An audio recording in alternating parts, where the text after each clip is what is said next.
It's absolutely just beyond your wildest dreams to think that you could come here and race a motorcycle. The Isle of Man TT is like a religion. It's the oldest motorcycle race in the world. You can stand on the footpath and you could literally reach out and touch the riders going past at close to 200 miles an hour.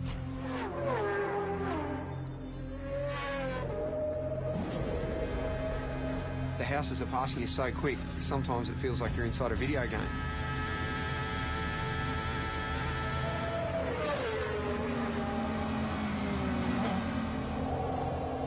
It's frightening. It's damn dangerous and it stresses me out.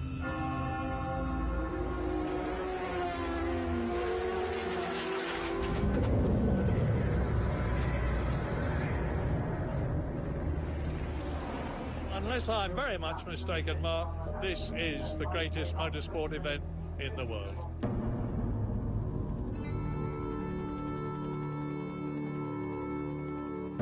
Between Ireland and Britain in the Irish Sea sits the Isle of Man. A sleepy tax haven for most of the year.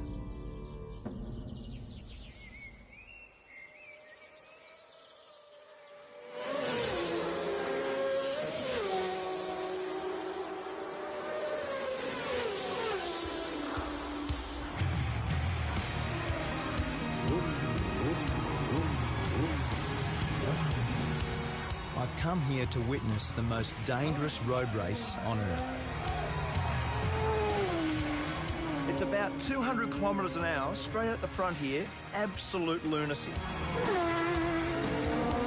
I want to find out what drives these riders to test themselves and their machines in a brutal event called the TT, the Tourist Trophy. There's a lot to get right and a lot that can go wrong, so it is part sprint race, part endurance race, and it's a time trial, so it's so unique. Peter Brock used to say that great racetracks have got consequences. The Isle of Man TT is the ultimate road course. It's the fastest, wildest and most dangerous racetrack I've ever seen. And for the riders that compete here, there is absolutely no room for error.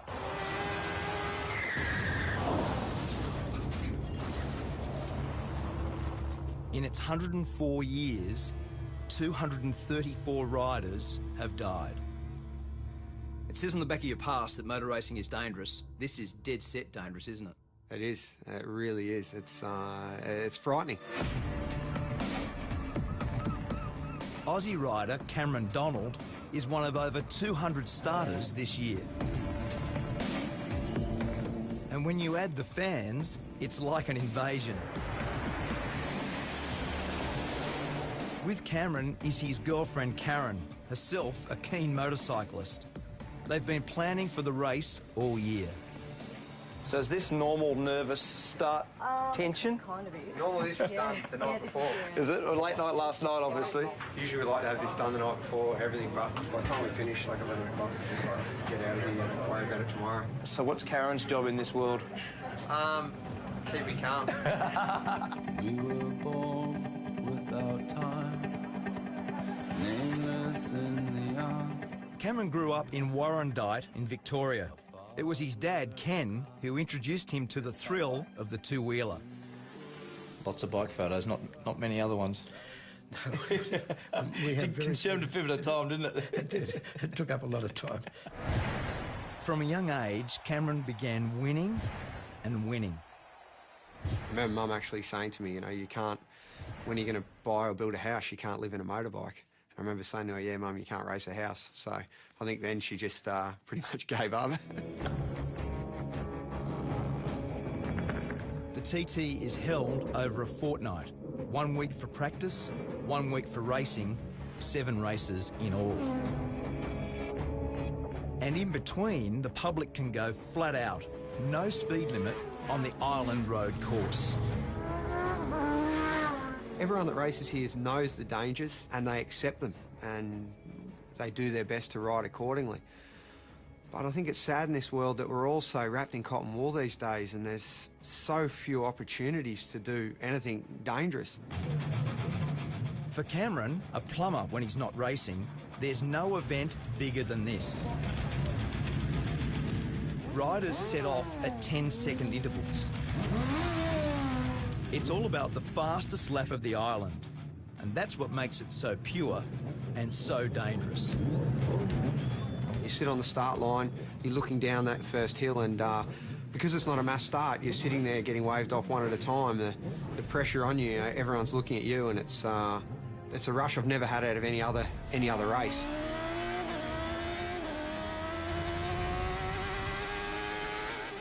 There's just so few events in the world where we can do such a thing, you know, where you can close off a road and race a motorbike around it. It's such a beautiful thing. 61 kilometres of public roads. Over 200 corners to be negotiated. Top speed, 330 kilometres an hour. This isn't a track. This is a country road. Like, let's not get this wrong. And it's fast. My friend and 5-times world champion Mick Doohan has come here for the first time. Sort of madness, you know. He's not racing, but on the parade lap, he got a taste of what it's like. First reaction, as soon as you saw the place, looked around, what was your first reaction? Yeah, I didn't need to come here to have that reaction. It's just, you know, as I say, it really, you know, it is absolutely just beyond your wildest dreams to think that you could come here and race a motorcycle. The race has always had its critics, but from the start, its danger was its attraction. Back then, racing was banned in England, and the island was the only place where there were no speed limits. The TT was born. The voice of motorsport, Murray Walker. You've got a great history here, haven't you? You've been how many years? First of all, let me say it's great to see a great Australian at a great race. To answer your question, Mark, I first came here in 1925. I was born in 1923. My father won here. I don't know how many times I've been here. Many, many, many times. In his 88 years, Murray Walker has seen some very good riders. And impressing him this year is our Aussie rider, Cameron. He's got a good bike, he's got some good backing, and he's still got the most important race of the week to come. So maybe, hopefully, he'll get it done. Each time Cameron sets out is an exercise in courage.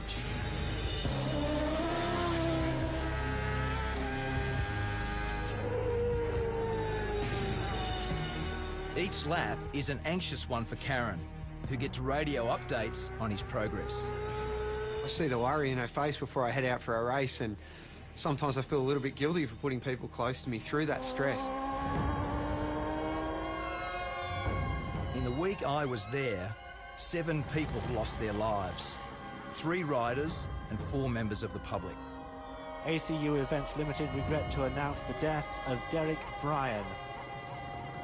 I've lost a couple of friends in my years racing at the Isle of Man, and I do think of them in the corners that they've fallen in, and where Dobbsy crashed is one of the most intense corners on the track. Dobbsy, Paul Dobbs, died in the TT last year. He lost his life to the sport that he loves, like, so. Just one of them, mate. Paul was buried on the island, leaving behind his wife and 2 daughters. So what did you love about him? God, everything. Racing. Bridget is Paul's wife. A year on, she's brought the girls back to remember their dad at the race he loved. You know it's risky, of course you do. I mean, you know, everyone loves those photos of riders' heads this far from a stone wall. You know, obviously, the reason you love those photos is you think, oh my God, it's so close, you know? That's, it's, you know, other people have said that you only really know that you're alive when you're almost not. Some are just plain lucky to survive. Like Connor Cummins.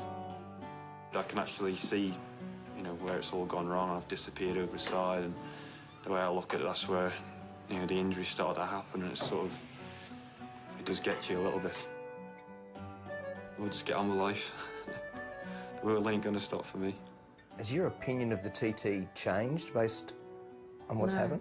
No? No. Do you think it should be banned?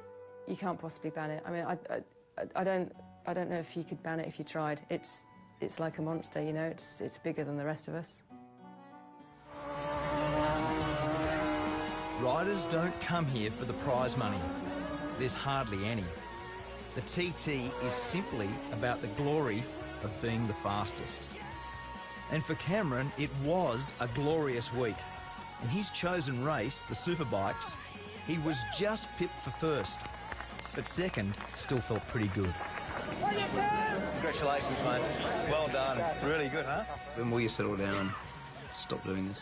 I don't see it too far away. I never saw racing the Isle of Man as a long-term prospect because, look, it is so dangerous, and I do see it as a numbers game. If you keep coming back, sooner or later, I see it's going to catch you out.